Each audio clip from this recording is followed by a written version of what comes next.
for those who've been in the industry a while, category management gets banded around and everyone assumes everyone understands what it is. But actually, when you stop and pause and think, what actually is it? And how do you simplify it? And why is it so important? It's good just to do just that. So I think the way I would describe it is it's how you would manage a group of products with a view of maximizing the sales and the profit from those products whilst meeting the needs of shoppers. So if I try and put that into practice, if you think of a retail buyer, they may have 200 different suppliers.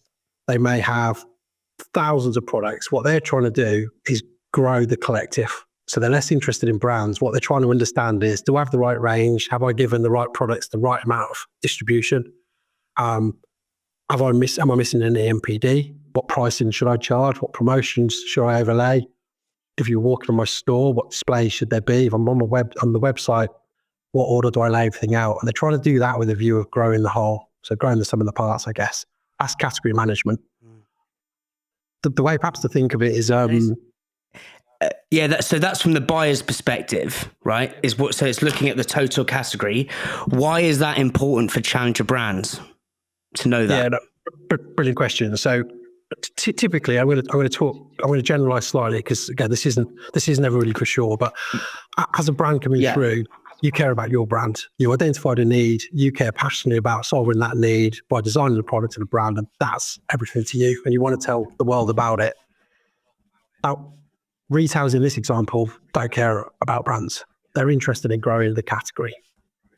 So if that's what they're measured on, that's their KPIs, right? Exactly. I mean, exactly. Cool. It's a PLC, and they've got a group of shoppers, and they're trying to drive top line sales, bottom line margin, whilst keeping their shoppers happy. So that's what they're trying to do. But again, this isn't just about retailers. This is for brands. So it's a really good question. The brands who only think about their brands lose. The brands that can think about the category win, because the retailers then think about their brand. So if you sort of put that in practice a little bit, if you're only thinking about your brand and how you're going to grow your brand, and you and I go and see a retailer this afternoon, let's say we go to Sainsbury's this afternoon and we tell them passionately how good our product is, what it's going to do, why it's amazing, why they should list it, get them to try it. What we're not doing is putting ourselves in their shoes and thinking through, okay, well, that all sounds good, but what happens if I put that on my shelves? Digital or physical shelves, what happens? Does that solve a need for my shoppers that isn't currently being solved?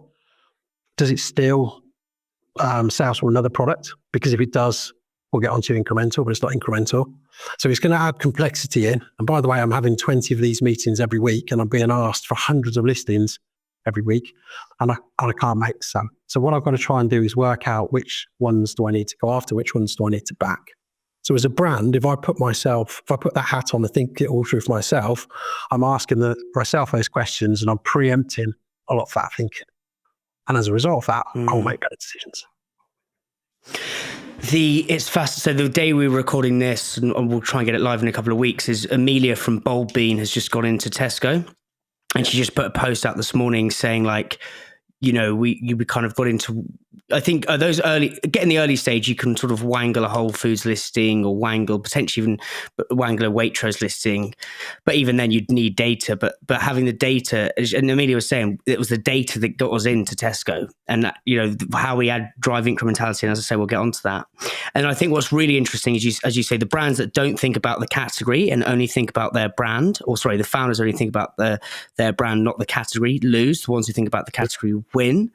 And I remember one of the most salient lessons out of anyone's taught me on this podcast was Lucy at Nice Wine, and she said the goal as a founder is you often think what my brand, my story. The founders are great at the storytelling, but she said it's a great reframe which links to what category management is. How do we make our buyer famous?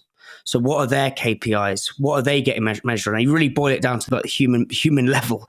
Is most people most buyers want to do well in their job to get status, to get a job promotion, to rise up the ranks. And it's like the category management is the thing that links the founder's story, product, passion to the buyer's buyers' wants and needs, and then that actually, ironically, well, not even ironically, that dance is what pushes your product out to consumers. So it's the gorgeous little marriage, I think. Espressos is sponsored by Supply Chain Software Gurus Unleashed. It talks to your e-com and accounting software. It's helped Islands cut admin time in half, get granular clarity on your margins, know where your stock is.